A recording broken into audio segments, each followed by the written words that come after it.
Hello' everyone, আজি আমি গোটেইবোৰে ওলাইছোঁ গাঁৱত যাবৰ কাৰণে। আইতাই বহুত দিনৰ পৰা মাতি আছিলে। আইতা মানে মোৰ শাহু মাৰ ঘৰত যাব ওলাইছোঁ। চ' আজি আমাৰ লগত আহিছে গৌতমৰ বাইদেউ, মানে মোৰ বাইদেউ শাহু এইজনী, আৰু বাইদেউৰ টিকলিজনীও আহিছে, আৰু মোৰ শাহু মাও আহিছে বাৰু। আমি গোটেইবোৰে আহিছোঁ।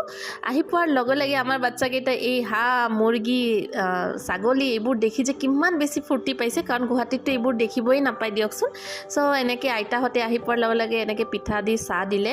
আৰু এইজনী হৈছে মোৰ ডাঙৰ মামী, মানে মোৰ মামী শাহু। তেওঁ জেং বিহু নাচিব যায় বোলে, আহি পাব আৰু অকণ পিছত।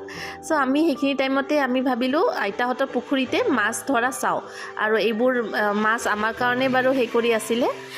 চ' বহুতখিনি মাছ উঠিলে, আৰু প্ৰিন্সতে কেতিয়াও দেখি পোৱা নাছিলে, চাই খুব বেছি এনজয় কৰিলে।